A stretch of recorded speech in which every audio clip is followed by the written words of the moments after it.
오늘 말씀 우리 갈라디아서 2장 1절에서 10절 말씀 우리 한 절씩 교독하겠습니다.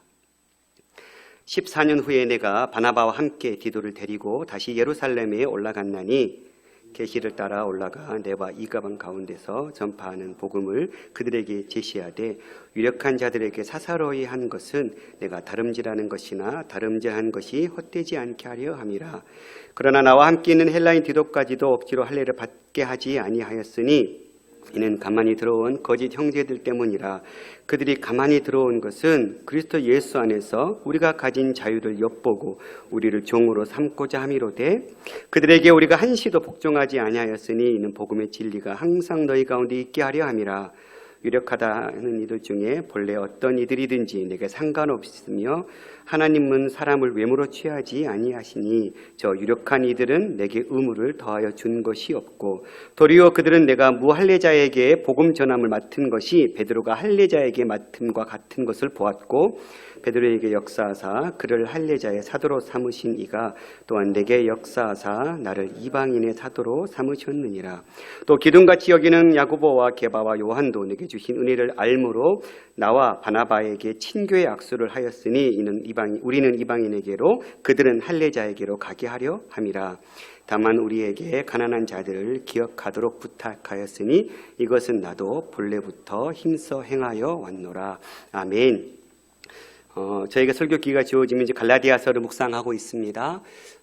특별히 갈라디아 교회는 바울이 1차 선교 여행 때 세운 교회였습니다. 그 교회에 하나님 사도 바울은 예수 그리스도를 믿는 그 믿음으로 말미암아 구원 얻는다라는 메시지를 전했고 그 말씀 앞에 열정적으로 갈라디아 교회 성도들은 받아들였습니다.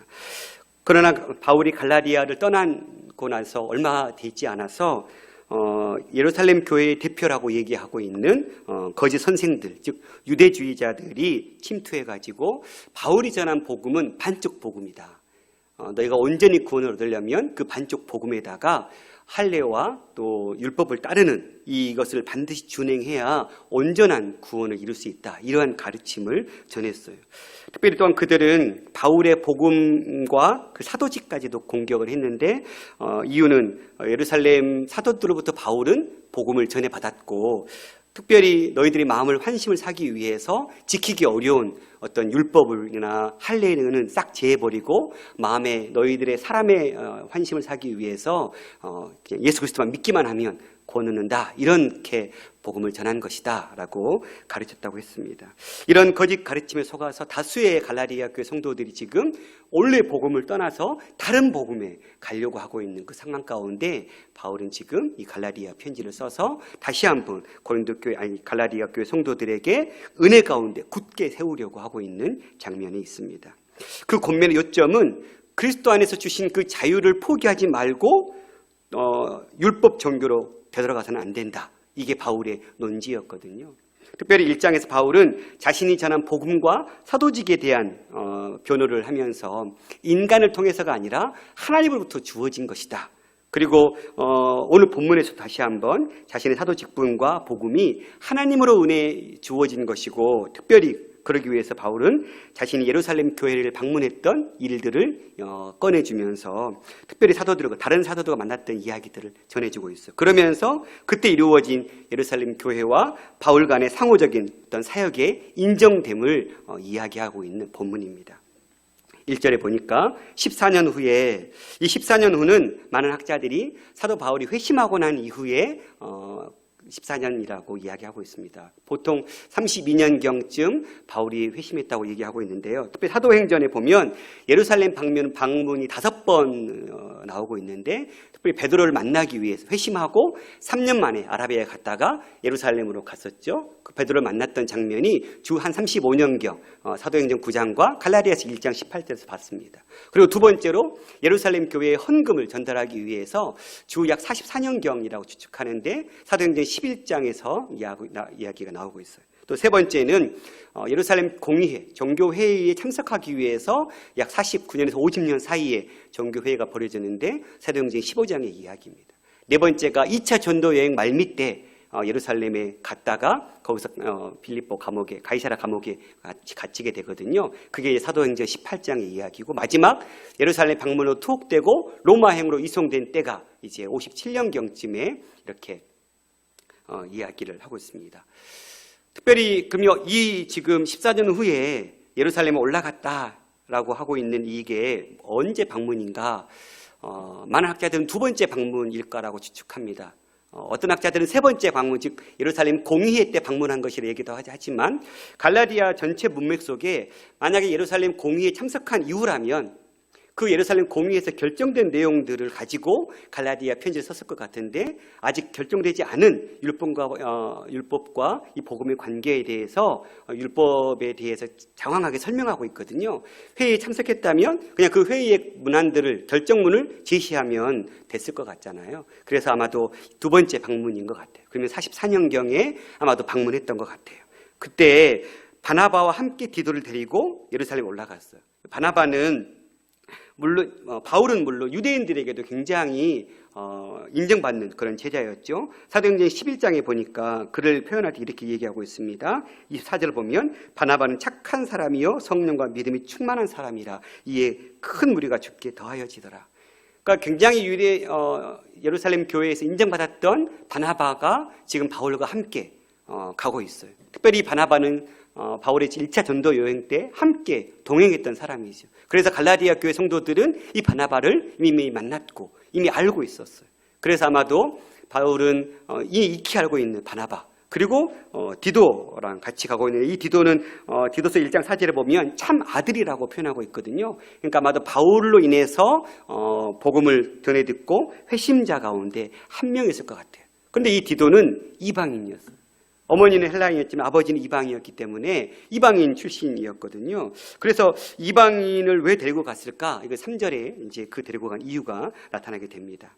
2절, 계시를 따라 올라가 내가 이방 가운데서 전파하는 복음을 그들에게 제시하되, 이 계시를 따라, 이게 무슨 내용일까? 아마도 바울은 하나님께서 계시를 통해 그가 이방인들에게 전한 메시지 내용을 예루살렘의 교회 지도자들과 논의하라고 말씀을 들은 것 같아요.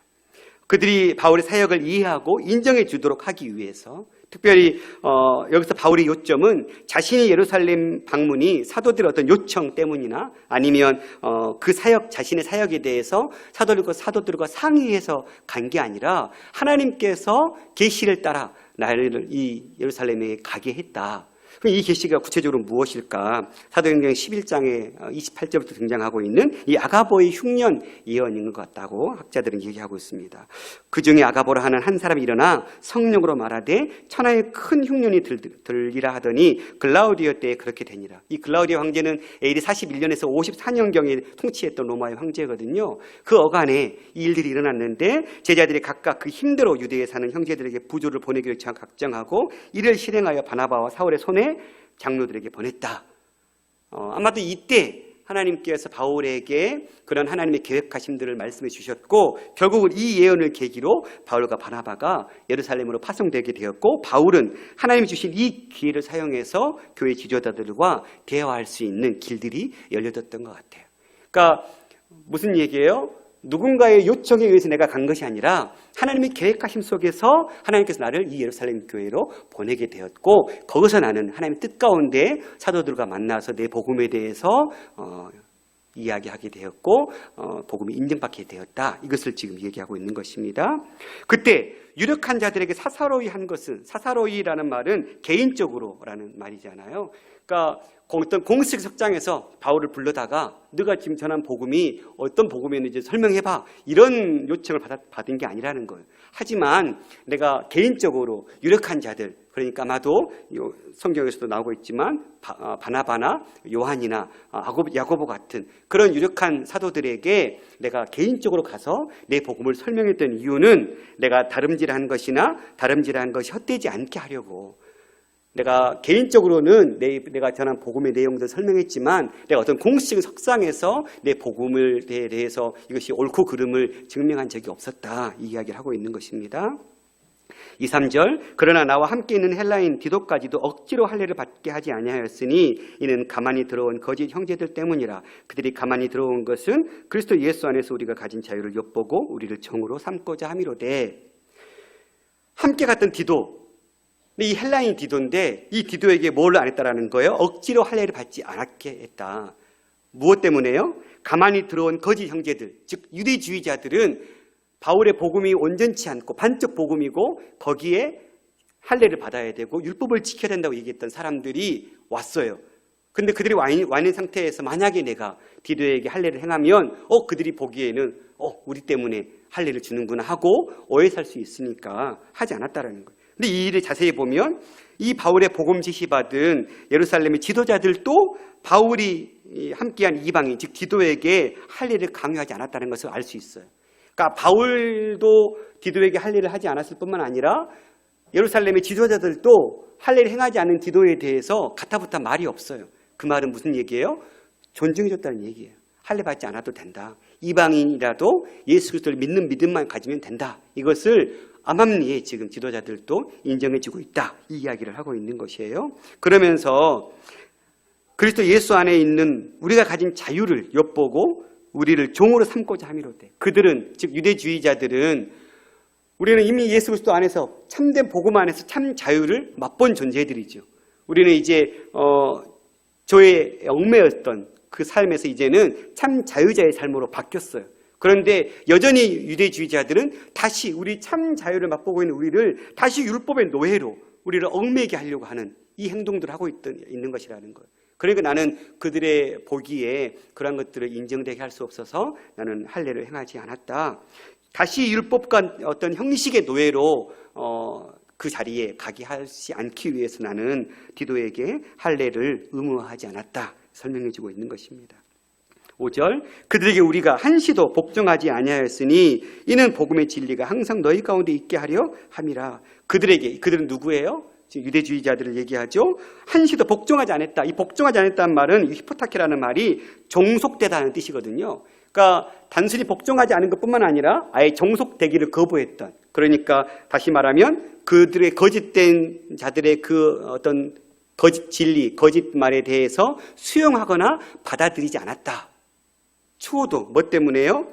복음의 진리가 항상 너희 가운데 있게 하려고 거짓된 것에 대해서 나는 전혀 1%도 수용하지 않았다. 용납하지 않았다라는 거예요. 그러니까 거짓 복음에 대해서는 바울은 틈을 주질 않았어요. 뭐 때문에요? 진리가 항상 있게 하기 위해서. 즉 복음은 그들의 복음, 거짓 선생들이 증거하고 있는 복음은 복음 안에 있는 믿음 안에 있는 형제들을 죽이는 것이죠. 참된 복음은 진리가 언제들과 참된 복음은 그 자유가 참된 자유가 성도들 가운데 있게 하는 복음이기 때문에 거짓된 복음이 내가 형제들과 함께 있게 해서 그들이 그 율법의 노예가 되는 것은 나는 원치 않는다. 그래서 단 1%라도 나는 종속되기를 거부했다. 이 이야기일 것 같아요. 6절 유력하다는 이들은 야고보나 베드로나 요한 같은 지금 제자들을 이야기합니다. 본래 어떤 이들인지 내가 상관이 없으면 하나님은 사람을 외모로 취하지 아니하시나니 저 유력한 이들은 내게 의무를 더해 준 것이 없다. 그러니까 유력했던 지도자들도 내가 예수 그리스도를 믿는 복음 외에 다른 어떤 것으로 그 복음을 더 첨가해야 돼라고 의무를 지어준 적이 없다라는 거예요. 그러니까 예루살렘 교회의 유력한 자들은 바울의 복음에 어떤 조건이나 의무를 부과하지 않았어요. 이 말은 바울이 전한 복음이 온전한 복음이다. 거기에 더 뭔가를 첨가할 필요가 없다. 예수 그리스도를 믿는 복음 하나만으로 온전하다. 그것을 유력한 제자들도 다 인정해줬다라는 거예요.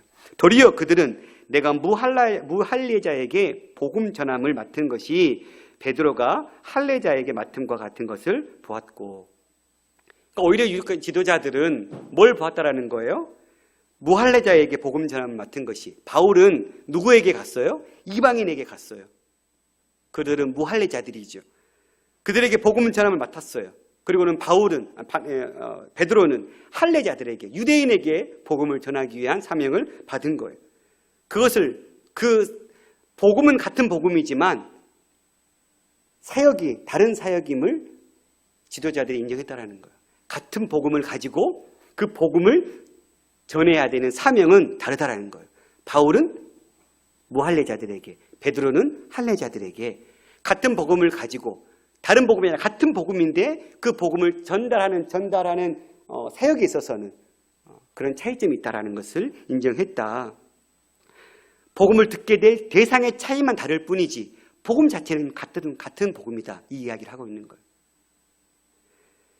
8절에 베드로에게 역사하사 그를 할례자의 사도 삼으시니가 또한 내게 역사하사 나를 이방인의 사도로 삼으셨다. 베드로를 비롯한 예수님의 제자들에게는 유대인들에게, 할례자들에게 복음을 전해서 그들이 참된 복음 앞에 돌아오게 하기 위한 같은 복음을 가지고 다른 대상자들에게 복음을 전하게 했고, 나는 그 같은 복음을 가지고 무할례자들, 즉 이방인들에게 하나님은 내게 이 복음의 사명을 감당하게 했다. 오늘 본문의 말씀 제목처럼 같은 복음이었지만 복음의 대상자 때문에 하나님께 독특한 사역을 각자에게 부여해 주셨다는 것을 얘기하고 있는 거예요. 우리가 그럴 때 있죠. 하나님께서 우리를 그리스도인으로 삼아주셨어요. 우리를 각자 불러주셨죠. 각자의 자리에서. 그러면서 하나님은 우리에게 어떻게 부르셨어요? 각자의 부르심에 맞게 목사로, 교사로, 각자의 달란트와 재능에 따라 하나님께서 우리를 있는 모습 그대로 불러주셨죠. 모두 다 목사로, 모두 다 섬기는 자로 불러주시지 않았죠. 각자의 달란트대로, 때로는 회사의 사장으로, 때로는 택시 운전사로, 때로는 행정부의 직원으로, 여러 가지 각양각색의 모습으로 하나님 불러내주셨고, 거기서 예수 그리스도의 십자가의 향기를 드러내기를 하나님 원하시는 것이죠. 주님의 부르심이라는 것은 모두가 다 하나님의 사역에 투여되어야 되는 것이 아니죠. 내게 주신 직업을 가지고 거기서 하나님의 살아계심을 드러내는 것, 이게 하나님께서 우리를 같은 복음이지만 다른 지역에서, 다른 역할들에서 불러내신 것과 똑같은 것이죠. 그러니까 우리는 비교할 것이 없는 것 같아요. 누구랑 비교해서 나는 왜 이것밖에 안 되지? 할 필요가 없는 거예요. 나는 이렇게 나를 빚으셨고, 나를 그렇게 사용하시기 위해 나를 불러주셨고, 저들은 저렇게 저 모습으로 부르셨고, 저들이 감당해야 될 몫이 있고 크기가 있고 그릇이 있는 것이고, 나는 내가 감당해야 될 그릇이 있으니까 내게 주어진 달란트대로, 한 달란트 받았다면 한 달란트대로 충성되게 감당하면 되는 거다. 바울은 지금 그런 이야기들을 하고 있는 거예요. 9절, 또 기둥같이 여기는 야고보와 게바와 요한, 이것들이 바로 이적한 자들이죠. 내게 주신 은혜를 알므로 나와 바나바에게 친교의 악수를 하였으니 우리는 이방인에게 그들은 할례자에게로 가게 하려 함이라. 친교의 악수를 했다. 이것은 서로 동의했다는 얘기예요. 우리가 같은 복음을 가지고 지금 하나님의 사역에 쓰임받고 있다. 하지만 대상자가 다를 뿐이다. 그러니까 이제 힘을 내서 너는 너대로 가서 이 복음을 가지고 증거하고 우리는 우리대로 이 복음을 가지고 증거하자. 이렇게 서로 결탁했다라는 거예요. 10절, 다만 우리에게 가난한 자들을 기억하도록 부탁하였으니 이것은 나로 본래부터 힘써 행하여 왔노라. 그러면서 사도들이 부탁한 것이 하나가 있었어요. 그러니까 복음에 대해서, 복음의 본질에 대해서는 터치한 게 하나도 없어요. 복음의 본질은 바울이 전한 예수 그리스도를 통한 십자가의 복음이 온전한 복음이에요. 그 복음에 한 가지 더 할 것이 있는데, 그것은 그 복음을 맛본 자라면 따라와야 될 어떤 삶의 모습 같아요. 어떤 거예요? 예수님께서 고아와 과부와 함께 하셨던 것처럼 가난한 자들을 기억해달라. 그런데 나는 이미 본래부터 이 일에 대해서는 힘써왔다. 이런 이야기를 하고 있어요. 와, 목사님 15분 안에 말씀을 끝내라고 해가지고 정말 딱 15분에 끝나면 되거든요. 15분 59초 안에 끝내면 되는데 말이 좀 빠른 것 같긴 했지만 거의 다 끝냈어요. 정말 기적과 같은 일이 벌어졌는데요. 오늘 말씀을 보면서 적용하고 싶은 것들이 있어요. 첫 번째는 교회가 그럼 감당해야 될 것이 뭐냐? 첫 번째는 교회는 선교 공동체가 돼야 된다. 같은 복음을 가지고 이 복음을 각각 다른 지방, 다른 지역, 다른 나라 사람들에게 그 상황과 환경에 맞게 복음을 증거하는 것이죠. 그 2000년 동안 전해진 복음이 지금 이 대한민국에 와서 대한민국에 맞게 상황에 따라서 복음이 지금 증거되고 있어요. 상황은 바뀌었지만 뭘 바뀌면 안 돼요? 복음의 본질은 바뀌면 안 되죠. 복음의 본질은 그대로지만 그 상황에 맞게, 복음을 받아들이는 자에 맞게 우리는 지혜롭게 복음을 전해야 되는, 뿐만 아니라 우리는 주님께서 교회로 불러주신 이유는 이 복음을 증거하고 전하기 위해서이니까 우리 교회가 감당해야 될 가장 첫 번째 의무는 선교 공동체, 전도 공동체인 것이죠. 그러니까 또 우리 개개인이 하나님의 부름받은 자녀로서 감당해야 될 첫 번째 사명은 나를 통해서 복음이 전해지는 것, 나의 언어와 행실을 통해서 하나님의 살아계심이 드러나게 하는 것, 이것이 우리의 가장 첫 번째 사명이라는 것입니다. 이 사명을 잘 감당하는 우리 개인과 우리 공동체가 되기를 소망합니다. 두 번째는 교회는 구제에 열심을 내야 된다. 교회가 지역의 가난한 자, 연약한 자들에 향해서 사랑의 손길을 내미는 건 마땅히 교회가 감당해야 될 사명이다. 어떤 자들은 교회가 무슨 구제단체냐 이야기하지만 마땅히 우리가 우리를 위해서 쓸 것은 줄이고 가난한 자들을 위해서 쓸 수 있는 것은 아껴서 베푸는 것이 교회가 감당해야 될 사명이라는 것을 바울이 우리에게 얘기해 주고 있어요. 또한 세 번째로는 바울의 바른 복음을 분명히 붙들고 있었거든요. 한국교회는 이 바른 복음을 지금 계속해서 자기 복음화 시키고 있는 이 어리석음 가운데 있는 것 같아요. 우리 우면동교회가 바른 진리 가운데 서기를 원해요. 마지막 네 번째, 우리는 이미 십자가를 믿는 믿음으로 구원 얻었습니다. 참 자유를 맛보았죠. 그래서 자꾸 우리는 옛 습관으로 돌아가려고 해요. 말씀에 얽매인, 형식에 얽매인 신앙생활. 뭔가 주의를 성수를 해야 나에게 어떤 나쁜 일이 안 생길 것 같은, 이거는 완전히 동기가 잘못된 것이죠. 형식이 우리를 붙들고 있는 것. 직분자니까 예배 자리에 나가야 되는 것. 그러니까 하나님의 사랑하고 하나님을 만나고 싶고 사랑하고 싶어서 온 게 아니라면 우리의 복음이 지금 율법 아래에 있는, 매여 있는 복음이라는 거예요. 내가 믿는 이유는, 내가 주님 앞에 기도하는 이유는, 내가 찬송하는 이유는 내 찬송을 받으신 하나님 앞에 마땅히 드려야 될 것이 찬송이고 기도고, 내가 마땅히 하나님 예배해야 될 자이고, 그래서 하나님 앞에 사랑하니까 예배자이냐라고, 사랑하니까 말씀 보고, 사랑하니까 기도하고, 이것이 참 진리, 참 자유 안에 있는 복음의 영향력이죠. 우리 안에 이런 믿음이 있기를, 형식에 매여 있는 신앙이 아니라 참 자유 안에 매여 있는 신앙으로 하나님을 기쁘시게 하는 삶을 살아가는 저희가 될 수 있기를 간절히 소망합니다.